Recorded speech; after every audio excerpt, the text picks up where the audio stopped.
For the first time in a long time, I stopped in the middle of my workout because last night I saw something that really disturbed me. I saw a bunch of people holding a BLM sign, burning the Holy Bible, burning the flag of the United States of America, also burning a cross.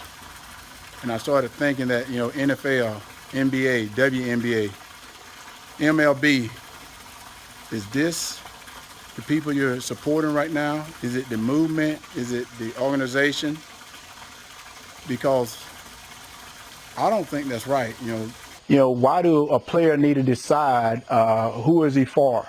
And right now, the management is trying to decide that for you by putting BLM over everything. And my question I have is, what BLM are you supporting? The organization or who is it you're supporting? Because the organization is not something I think speaks for a lot of people. Matter and kneeling or wearing a Black Lives Matter t-shirt don't go hand in hand with supporting Black lives. For me, Black lives are supported through the gospel.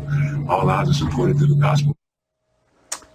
He's a faithful Christian, and he believes that everyone should be treated equally without regard to race, with love and compassion. And he's interrogated for that. Well, that is terrible. Well, what's terrible is think about the first question she asked. Because you're standing, are you against Black Lives Matter?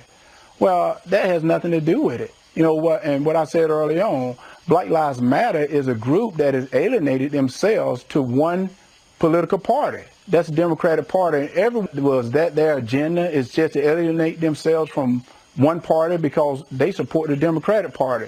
And then to question him, because you're standing, are you against Black Lives Matter? I'm not against Black Lives Matter because I think all Black Lives Matter, not just certain Black Lives Matter, but I'm for America Lives Matter because I'm in America. And so people get upset when I say that, and I'm like, guys, I'm an American. Many see the slogan Black Lives Matter, or BLM, as a noble plea for equal treatment under the law. It's a cry to secure the rights of life, liberty, and the pursuit of happiness for everyone. But what does the Black Lives Matter organization actually stand for? Karl Marx. This isn't very surprising. In practice, his political and economic ideas have been used to design disastrously planned economies and nasty dictatorships. Marx was born in 1818 in Trier in Germany. Soon he became involved with the Communist Party.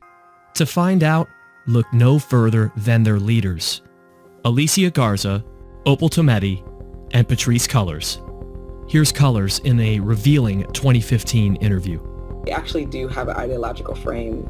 Myself and Alicia in particular are trained organizers. We are trained Marxists. Visit the Black Lives Matter website and read the list of demands to get a sense of how deep a transformation they seek. One of those demands proclaims, quote, "We disrupt the Western prescribed nuclear family structure requirement by supporting each other as extended families and villages that collectively care for one another. We can't be certain, but it's hard to believe this radical agenda is what most signed up for when they made that hashtag Black Lives Matter social media post, or that every employee, customer, or shareholder at Nike endorses a disruption of the family." According to Robert Stilson of the Capital Research Center, the group became a self-styled global network in 2014 and a fiscally sponsored project of a separate progressive nonprofit in 2016. This evolution has helped embolden an agenda vastly more ambitious than a national defunding of police. The goals of the Black Lives Matter organization go far beyond what most people think. They're hiding in plain sight, there for the world to see. If only we read beyond the slogans and the summaries of the movement they helped to create. It's a distinction with a profound difference. Their radical Marxist agenda is bent on supplanting the basic building blocks of society, the family, replacing it with the state, and destroying the economic system that has lifted more people from poverty than any other. Theirs is a blueprint for misery, not justice. It must be rejected.